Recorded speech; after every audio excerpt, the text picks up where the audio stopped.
of the limitation of our capacity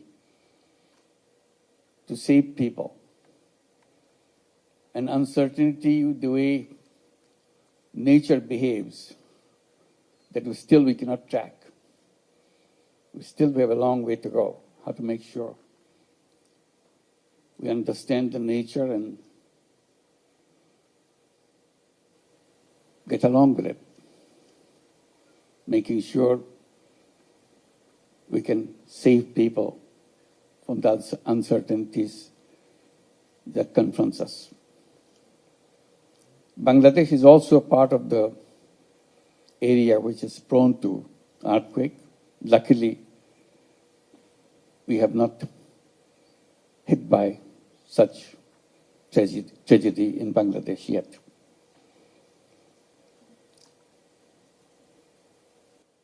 I'll just give an idea how I got into the things that I have done in the past.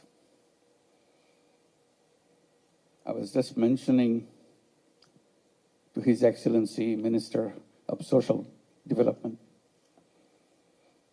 that I used to teach in the USA, in Middle Tennessee State University, back in end of 60s and beginning of 70s. I was mentioning because I was surprised to see in my class, almost 1/3 of the class are Thai students. That's not what I expected when I began my teaching job. But I became very close to them. One reason was they are doing very bad in exams. Not because they're bad students. They're very good students. But they couldn't write in English. So I gave them a formula how we overcome that problem. That I'll say, you write in Thai, don't have to worry about it. Don't have to write in English. I'm not your English teacher, I'm your economics teacher. So they will write in Thai, and I'll pick one of the Thai students to come to my place and explain to me, read it, and explain to me what the student is writing about. If I see that it's written in the right way, he gets the grade. So I became a good friend of all the Thai students, of course. So that link lingered for a long time. And I left USA just because Bangladesh became an independent country in 1971. I left in the June of 1972 to come back to Bangladesh with all the excitement that you have a new country, you can design it with the dreams of your imagination, and you're all excited that you have independence, an independent country. So I was trying to see what I can do in that journey. But very soon, all the excitements of creating a new country started disappearing because Bangladesh was sinking very deep into economic troubles. By 1974, we had a terrible famine in the country. We read about famine in the textbooks, in the history books, but never see a famine around you. Now we have the experience of seeing a famine. You're coming from the United States with all the excitement of moving forward. Now country is sinking in depth, unimaginable depth. You see dead bodies on the street. It's not a disease, it's not COVID-19 which made them die.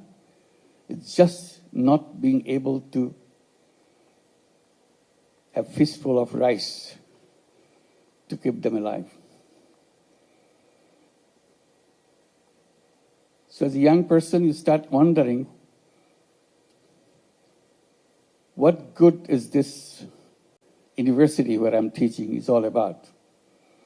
You can teach all the brilliant theories in classrooms. Walk out of the classroom, you see dead bodies. So it unnerved me completely.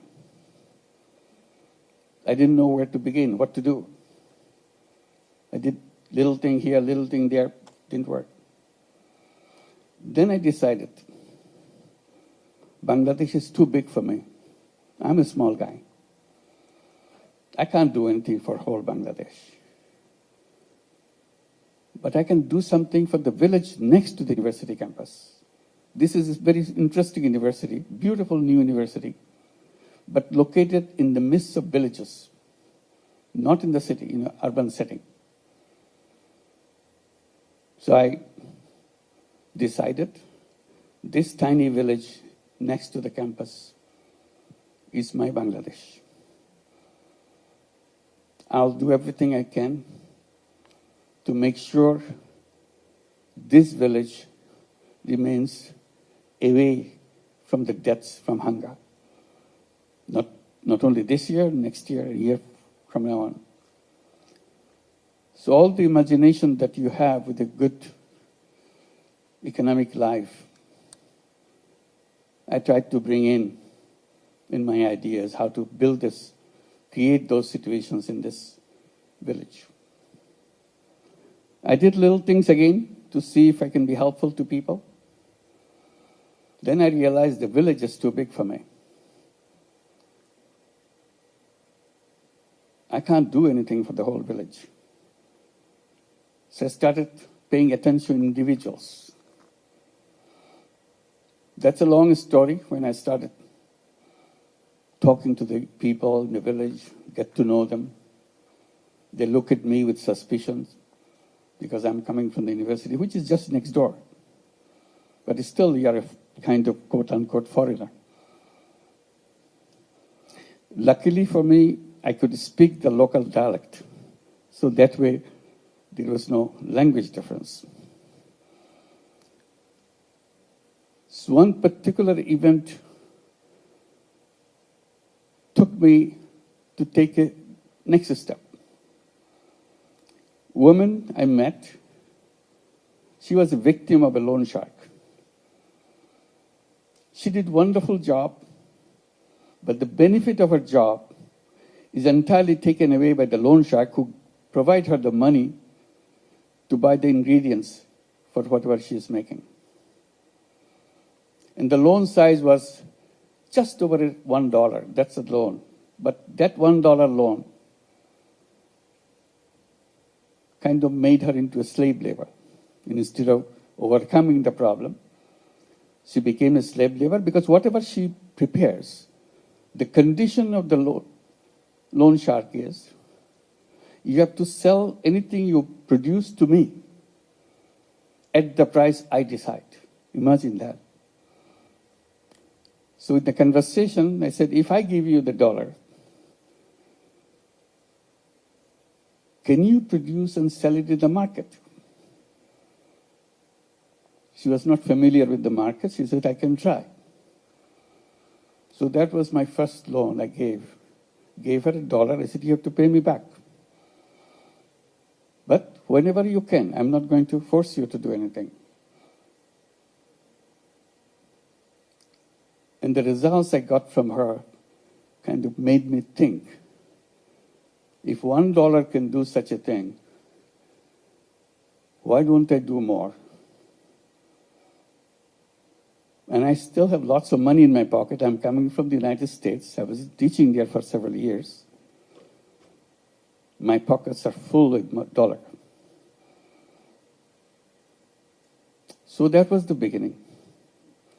And it led to step by step, not only just lending money, but raising questions, fundamental questions. If this money, this dollar can change one person's life, and you get your money back,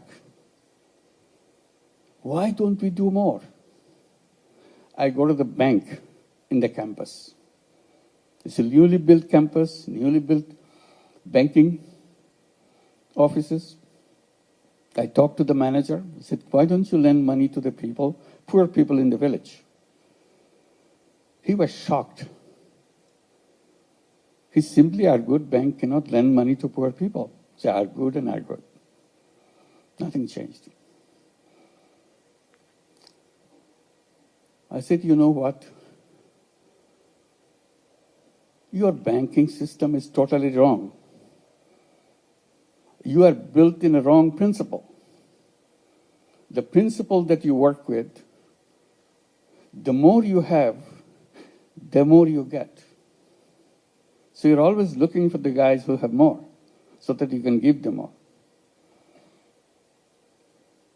I said, that's kind of reverse of the actual principle that you should have. Actual principle should have been, the less you have, the more attention you get. My first responsibility is to go at your door to serve you. You don't do that. As a result, you create this problem for the whole village and for the whole country. Now I see it's the whole world. Same banking principle. The more you have, the more you get. If you have nothing, you get nothing. So stay there. The whole idea of transforming the society is killed right there. There's nothing wrong with people. They're full of energy, full of creative ideas, but the institutions are built in the wrong way. So I started becoming very vocal. Since I'm a university professor, I'm quoted in the press. I make it very, very sharp. People laugh at me. This crazy guy, don't understand any business, any banking. He keeps talking loud about something which cannot be done at all. Poor people need jobs, not money. I started answering that question. I said, money is more important than job. That became another root of my arguments. And I continue to do that. But for the time being, I'm saying, not only banks should be made in a way that it should be focusing, started doing business at the bottom first and then gradually move up. To make it more focused, I started saying, not only credit is important, it should be considered as a human right. People say, what bank loan has got to do with human rights? I said, everything. Right to live, right to shelter, right to health, right to health. These are recognized as human rights. You cannot achieve right to food, right to shelter, right to health, all these, unless you establish right to credit. The moment you have the right to credit, others will be established by themselves, by people themselves. You don't have to bring it from outside, because credit leads to income. So that continued. I said, since bank doesn't give the money, why don't I create my own bank? So that is another route. We started with that $1 loan. Now I'm talking about creating my own bank. It took a lot of time. Finally, I created a bank for the village, called it Village Bank. In Bangla, we call it Gramin Bank. That's the word you hear. Gramin means village, village bank. And I was very excited. And how do we get all this thing done? With all my students. I didn't have anybody else. My students loved those ideas. They were with me all the time. Continued with that. So it's established in the village. Then it started spilling over to the other villages and other villages. Soon we see it became nationwide bank. Everybody said, why do you do that? That doesn't do anything, this tiny little money, $5, $10, $20. That's not, I said, that's the beginning. First dollar is the most important dollar in everybody's life. But the world denies that money. What I'm doing, I'm just bringing that as a human right, that you can do that. As a bank, it's not a charity. Then I started arguing about the charity versus loan. I said, charity is a wonderful idea. Charity money goes out, does wonderful things. The money doesn't come back. So you have one-time use your money. But if you invest and lend the money, and the person who took the money promises to pay you back with interest so that you can cover your cost, that's a fantastic opening. You can go thousands of miles with that. Nobody can stop you because money comes rolled back again and again. So use the same money over and over again. And I started saying, charity money has only one life. You can use the money once only. Money goes out, does a wonderful job, but never comes back. That's called charity. I say the same thing if I use it as a loan. I lend the money, I provided the funds, charge the cost of the operation, money comes back. Use it again. It does the same thing again. So you can expand and expand and expand. Reach out to millions and millions of people. It's very difficult to argue such things in the environment where banking means you have to be providing collateral. I said collateral is the wrong idea. It's a wall built to deny poor people access to bank. That's the only purpose. How dare you say that? I said, say it because I don't have collateral in my system. People take money, they pay me back. Oh, they will never pay back. I said, they have been paying back all my life. I have no problem. Oh, they will finally show you that you are not right because they will not pay you back. I said, I've been doing it for years. Many people are copying it. They are doing it for years. Just because you imagine something doesn't make it right. This is real. We do it all every day. So that's another road opened up. Banking without collateral. I said collateral is just an excuse to refuse people financial services from the banking system. If it can work without collateral, why do you need a collateral? Then people say, oh, Bangladesh is a crazy country, funny country. You can get away with this kind of thing and people listen to you. I said, no, not Bangladesh alone. Now it's spreading in many countries. Right now, it's a funny thing. It's working in the United States. 35 major cities in the United States have Grameen program called Grameen America. They have over 200,000 borrowers, all women, 100% women. In Bangladesh, it's about 95% women. In the United States, 100% women, not a single man in the whole system. Last year, we lent out over $1.5 billion in tiny loans. In tiny loans in the United States means under $1,000. $500, $700, and so on, and expanding. Very soon, we'll be arriving at a situation we'll be lending out over $5 billion a year. That's the spread going. So this is, again, you're challenging the system to change the world. You cannot create a world with the same system. If you want to change the world, you have to change the system. There's no other option for you, no matter how you argue with it. If you go by the same road, you'll always get to the same destination. If you want to go to a new destination, you have to build a new road. So that became another issue.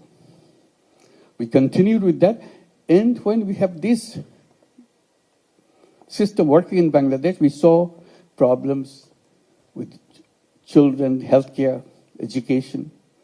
So we started adding these things. First thing we did about toilets. Poor families don't have any toilet. We said, if you are a Grameen Bank borrower, first thing we do, you must have a toilet. And we lend you money to build the toilet. They said, well, how do we pay it back? Don't worry. You pay a tiny, tiny little bit. So small that it doesn't bother you anymore. But over years, you'll pay us back the entire amount. So we built a company to produce toilet and install in every single house, the Grameen Bank family house. So toilet became an essential thing in Grameen families. And we had no problem with giving the money, spending the money, and getting the money back. Then we started giving them housing loans. Again, the same principle. We build a house, you build a house, we give the money, you pay over a long period. Then we started bringing healthcare through health insurance. You pay a tiny little bit, but you're covered under health insurance. Again, it pays it back. So we created lots of these little things, one after another, and in a sustainable way, in a financially sustainable way. They said, you must be getting lots and lots of foreign money to do all these things. I said, I don't take any foreign money at all. Grameen Bank resists foreign money. Many big international organizations wanted to give lots of money. I said, no, we don't need money. We have plenty of money. We are in a business. We generate our own money within a bank. Banking system is a very interesting system. It generates its own money.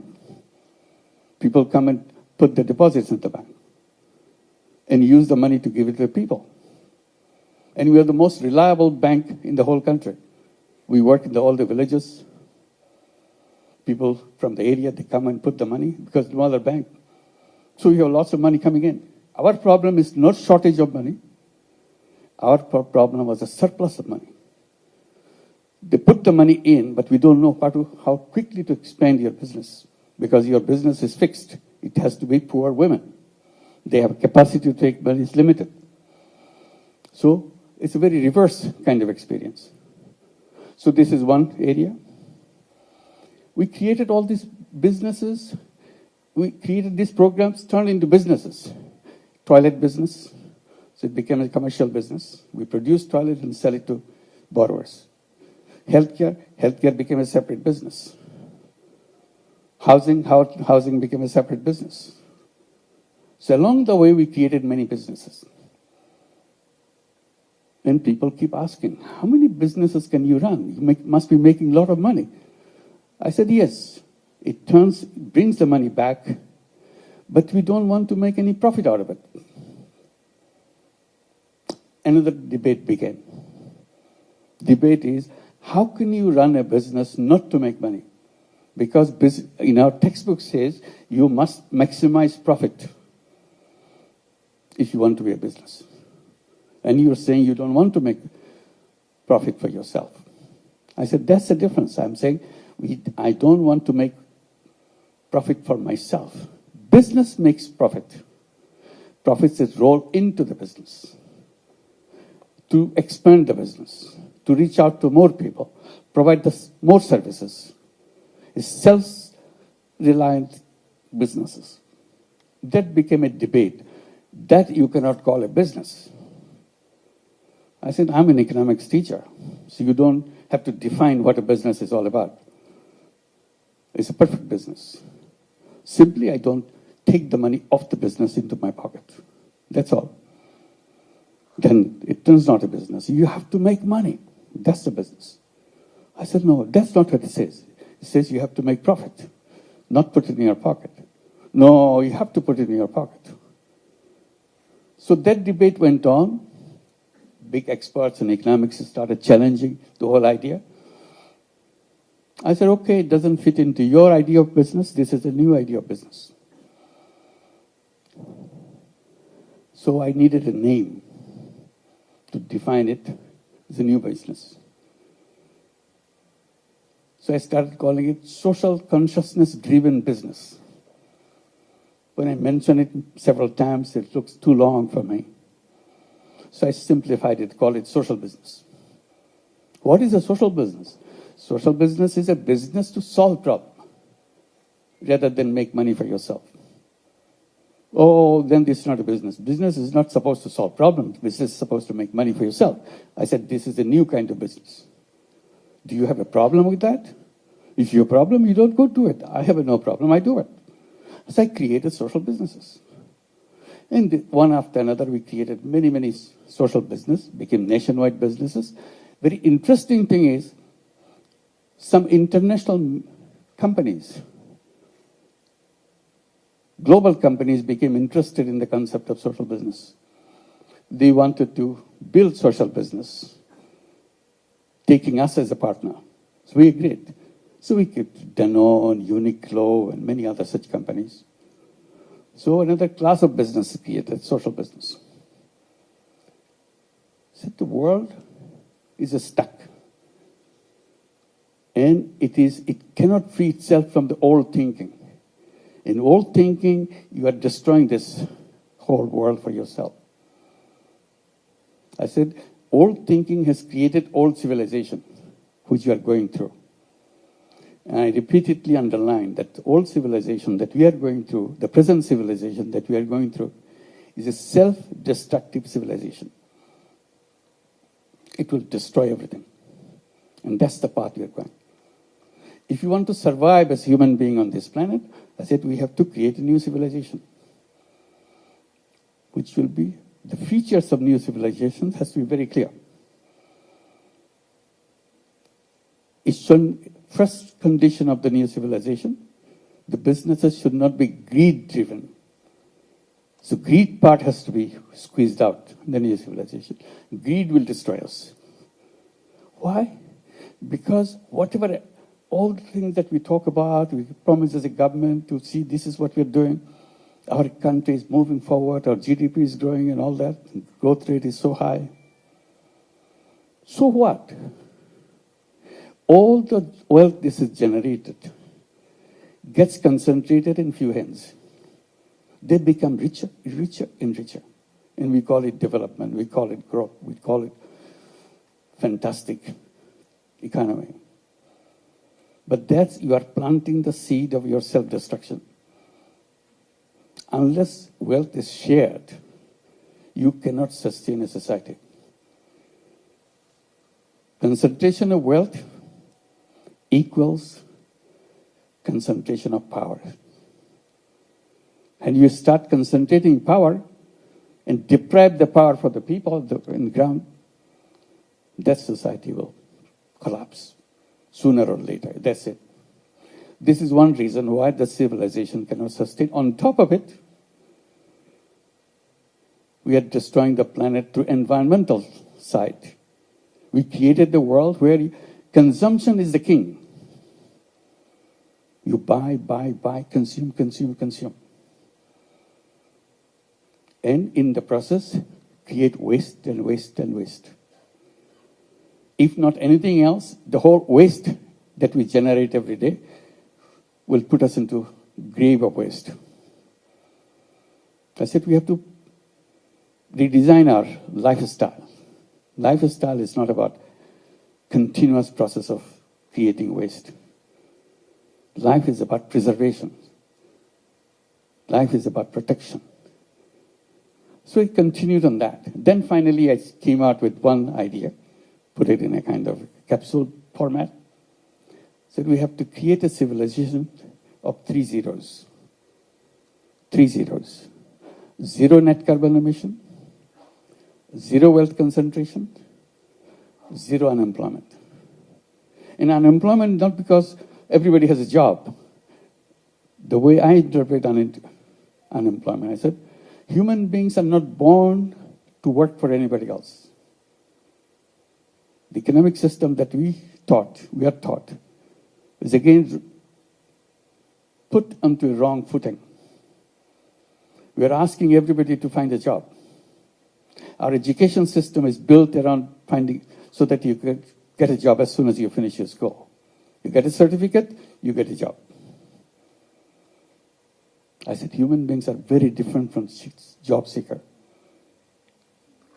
First of all, human beings are not slaves. Slavery is not part of our destination. Job turns you into a slave. You take orders from other people. You are born as an entrepreneur. So I bring the entrepreneurship at the center. Every child has to grow up as an entrepreneur. Our schooling, our education system changed itself. You teach young people to become an entrepreneur, not to become a job seeker. So that is another clash between what we are promoting and what we are practicing in the outside world.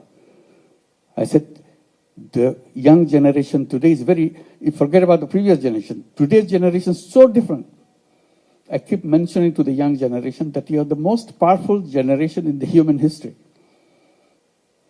And you are taking this most powerful generation and put them into work for somebody else. Take orders from somebody else. They're filled with ideas. If you free them. Now you're forcing them to get a job because otherwise they're going to survive. Because you have not provided those things. So that's where we say we have to be entrepreneurs. So 3 zeros. 0 net carbon emission, 0 wealth concentration, 0 unemployment. And then we started encouraging young people between 12-year-old to 35-year-old to create what we call 3-0 clubs. 5 young people get together, create a 3-0 club. What do? Each one of you transform yourself as 3-0 person. I do not contribute as a person. I do not contribute into carbon emission. I do not do anything which contributes to carbon emission. It's my lifestyle issue. I create a life where I don't do that.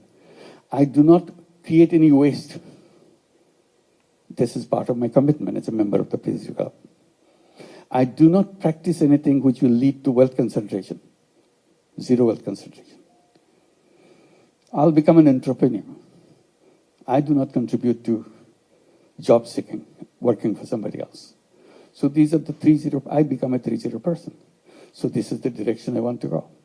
So these are the ideas that one led to another. This is not something happened isolated way. Each one linked to one.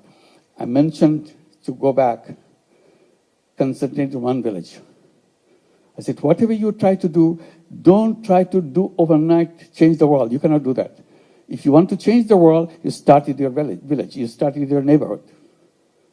If you are successful with your neighborhood, then you have a chance to go to the next step and the next step. Life is about developing a prototype. If you build a prototype, the rest is easy. Replicate. Because you have basic structure here fixed up. That's how microcredit works. We built up the first unit. If the first unit works, you can make thousands and thousands of units doing the same thing. So don't start with a big thing. That's a wrong idea. Always start with the smallest thing possible. Figure out what the smallest thing is all about. And you do that. If you're successful with your smallest unit, you can conquer the world. The rest is easy. Just by repetition. So this is where we are right now and trying to see we can address the people's attention to change their views, because the whole problem is created by the way we structured the civilization for ourselves. Unless we redesign it, we are stuck and we are finished. So that's the world we see. We have the alternative. It's not that it's a kind of terrible thing. It's not a terrible thing. Simply become aware. It can be done in a different way, in a better way, in a sustainable way. That's the direction we want to go. That's where young people get excited, because they have lots of creative ideas. Somehow we put a tab on it, put them under wrap, open it up, and young people dare to be themselves and get into a mission that we have to create a world so that the whole human community survives. Otherwise, we're in grave danger.